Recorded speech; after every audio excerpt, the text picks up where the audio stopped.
Do you love the idea of a clean and peaceful home but struggle to keep it that way?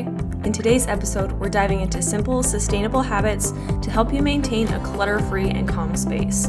From daily tidying routines to mindful consumption tips, we'll be going over 4 simple ways to maintain your mess-free space without the overwhelm. If you are ready to start feeling at peace in your space, grab your notebook and a warm drink and let's dive in. Hey friend, welcome to Modern Homemaker Mom. Feeling stuck in the chaos? Do you find yourself in survival mode juggling all the things? If you're ready to regain control of your home, schedule, and time for yourself, you're in the right place. Hi, I'm Jynae, a wife, mom, and homemaker who turned my household chaos into purpose with simple, flexible routines. I'm here to help you create a cozy, clutter-free home and reclaim your time for what matters most. In this podcast, you'll find episodes around home routines, cycle syncing, and self-care practices so that you can eliminate the overwhelm and create a home that you love. Go grab that laundry basket and let's get started.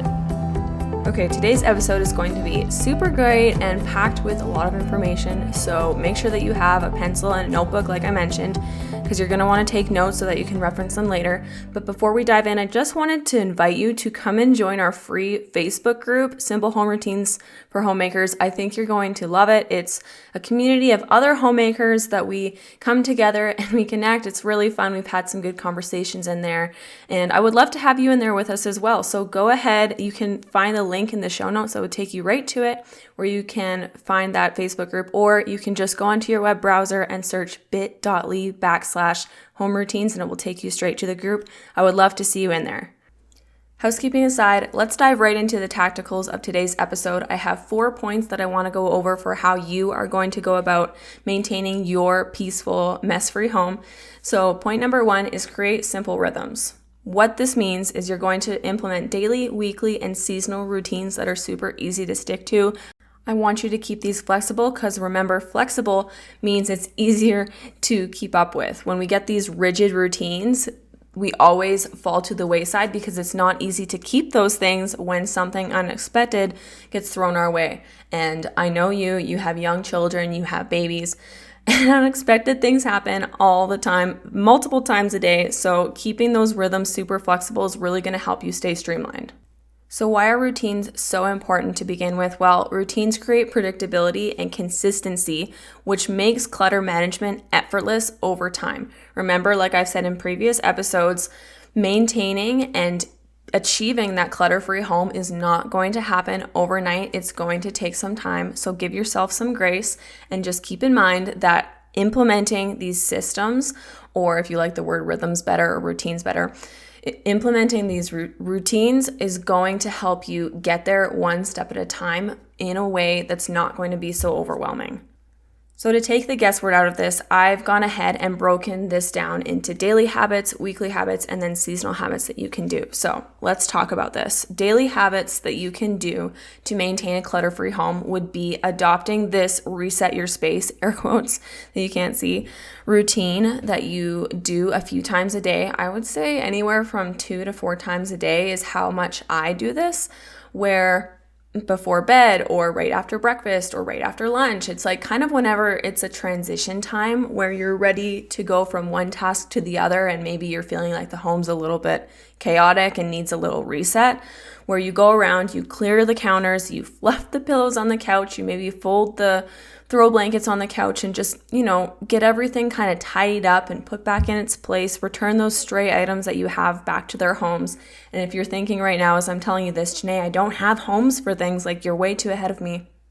Don't worry, we will dive into organization and how to even find and know how to create homes for those stray items in future episodes. So stand by, we will get to that in the future. But for now, just do the very best that you can. So as far as weekly goes, those weekly rhythms, what I think you should do is pick one area to reassess weekly that tends to get cluttered very easily.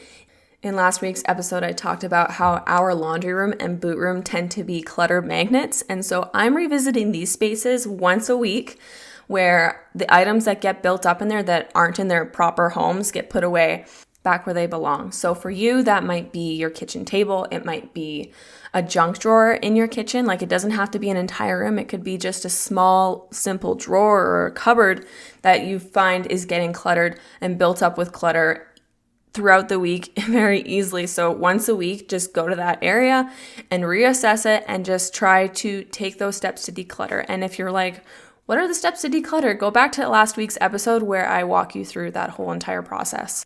Okay, then as far as seasonal habits goes, mark your calendar at the start of each season for a decluttering refresh, or I actually like to call it a decluttering purge, where you're focusing on a specific space relevant to that time of year. I think your closet is a great place to start, where when the seasons are changing, you are swapping out clothes for the season that you no longer need those clothes for, and then bringing in clothes for the season that is upcoming. I do this and I love it. I get excited. I think it's also a great time to combine this with donating or selling unused items or clothing or whatever it is to make room for those seasonal needs. Okay, point number 2 I have for how you're going to go about maintaining your clutter-free space is involving your family. Now, I think it's really important to foster a team mentality when it comes to maintaining order. Not everything has to land on your shoulders. When everyone takes ownership for the mess that's being created, the workload is lighter. Many hands make light work.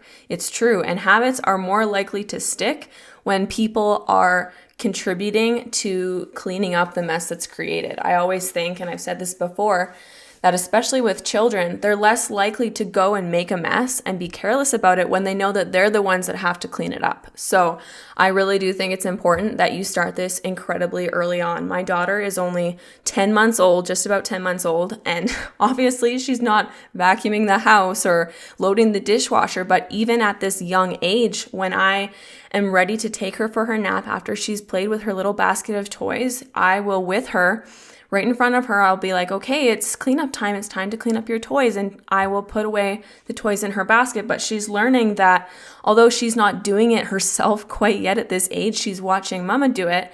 And that's just by watching, she will learn. And so, like I said, even though she's only 10 months old, I'm already showing her that we clean up after our mess when we're done with it. We don't just move on to the next thing and leave the mess behind. I think this is literally going to be a huge game changer for you. And like I said, it's incredibly important to start teaching your children this early on. Growing up, my mom was really good about this. I have 5 other siblings, so there were 6 of us. And you can imagine how easily a house can get cluttered and messy with 6 children. But my mom was very good with from right a young age, she taught us how to clean up our messes on our own. And actually, by the time I was 12 years old, I knew how to properly maintain and manage an entire household. I knew how to meal plan. I knew how to clean the house from top to bottom. I knew how to declutter and organize. Like, she taught us that from such an early age that by the time we were 12 years old, she could really take a step back from the household responsibilities and let us older kids take on that responsibility, which we actually kind of liked because it made us feel so mature and responsible. And so we took on those responsibilities, and she could trust us and not even have to micromanage or second guess that we were going to do the job proper, because she just taught us that from a young age. And so I'm speaking from experience here when I say that it's so important to teach your kids this from a young age. Although I only have one child right now, I have experience growing up being the oldest, watching how my mom raised all 6 of us kids. And it is definitely the way I want to go about raising our children as well, because it raises really hardworking, responsible children who know how to take care of themselves and clean up after themselves without having to be told to do it. A great way that can motivate your kids to want to help out is by giving them a reward system. I'm not telling you to bribe them, but even when I was, I think, 4 years old, and I believe I've talked about this on the podcast before, but my mom had this little chart with stamps. And so she broke down my sister and I, because at the time it was just us 2, our daily chores. And that at the ages of 2 and 4 was very simple. It was like brush your teeth, get dressed, make your bed, tidy up your room. And if we did all of those things, we got a stamp beside those things. And at the end of the week, she would take us for ice cream, or we would go to the park or do something fun, something simple that didn't cost a whole lot. But we got excited, and it really encouraged us, and it kept us accountable to get all of those chores checked off our list every single day, because we knew that if we were responsible and we did it all, we got the reward at the end of the week. And so I think this is a great approach. It's also really important that you lead by example and you're modeling the behavior that you want your children to see. If your children are growing up and they're seeing you not tidying up after yourself or not cleaning the kitchen after a meal or letting mess pile up, they realize that that's the expectation that they have to live up to, and that's what is required of them, and they will literally do the exact same thing. So if they're seeing mom involved in the chores and prioritizing her home in a way that's making it feel peaceful and clutter-free and organized and clean, they're going to want that and crave that themselves, and they will naturally follow in your footsteps. Okay, the third point I have for how you're going to go about maintaining a clutter-free space is you need to prevent clutter buildup in the first place. So you need to shift your mindset towards this mindful consumption and intentional living, because preventing clutter is far easier than decluttering repeatedly. Before you go and buy something, you need to ask yourself, do I actually need this? Will it improve my life? Or where is it going to go when I bring it home? Does it have a space that I can keep it? Or is it going to add the clutter buildup that I'm trying to avoid in the first place? We also really need to try and eliminate that sentimental clutter. And how you can do this is you can preserve memories by holding on to a certain amount of sentimental items. You can give yourself a small chest or a small basket where you can keep as many things in that basket of sentimental things as the basket will hold or the chest will hold. If it comes to a point where that basket is overflowing, you're going to have to take a look at the contents in the basket and decide, what am I keeping and what am I going to let go of? I've mentioned this before, but you can also digitize items whenever possible. If you're letting go of an item, you've decided, okay, I'm not going to hold on to this anymore.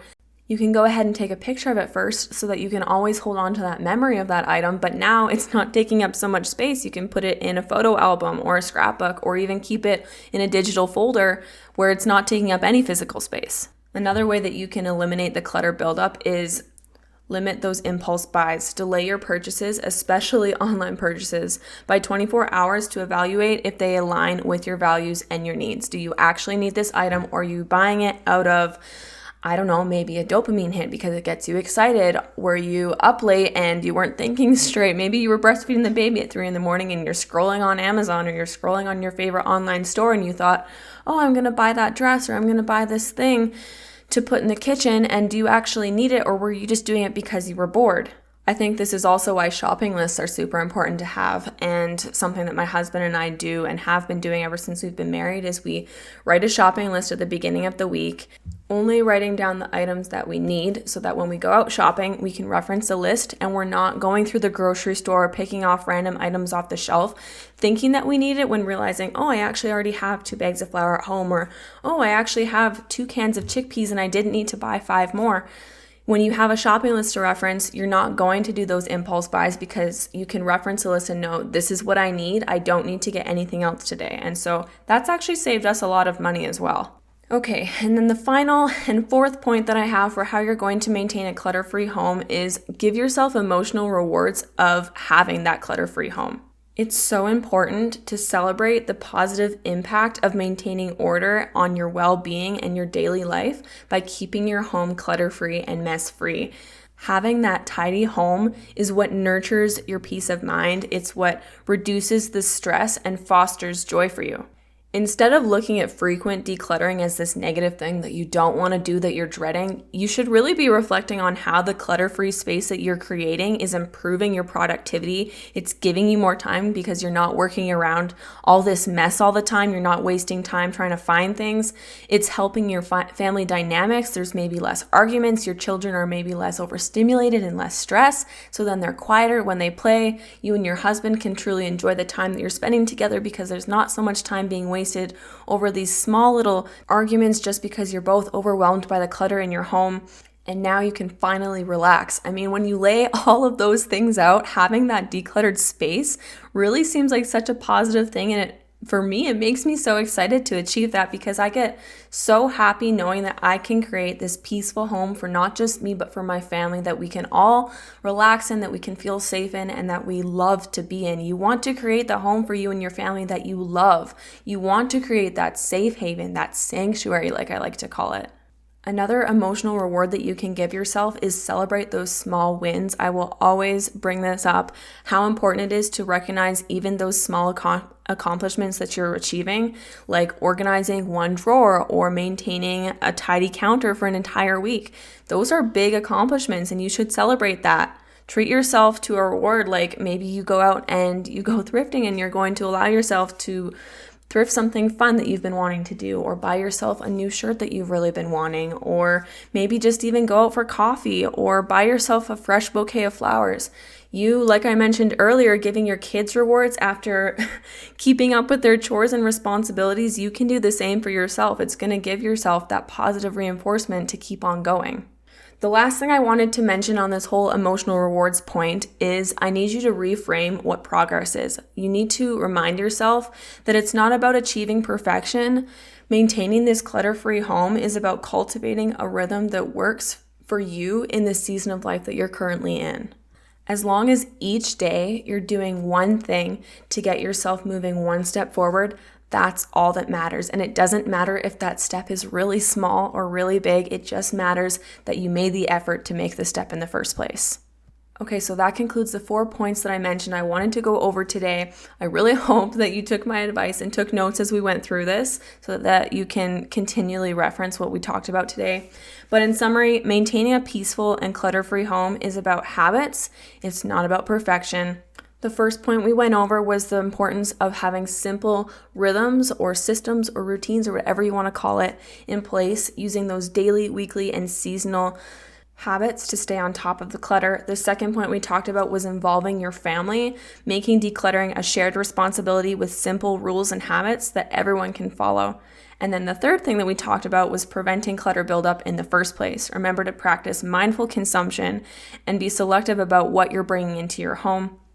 And then the last thing we talked about was celebrating the wins and the impact of positive reinforcement, acknowledging those small victories, and enjoying the emotional rewards of a clean and organized space that you are creating for you and your family.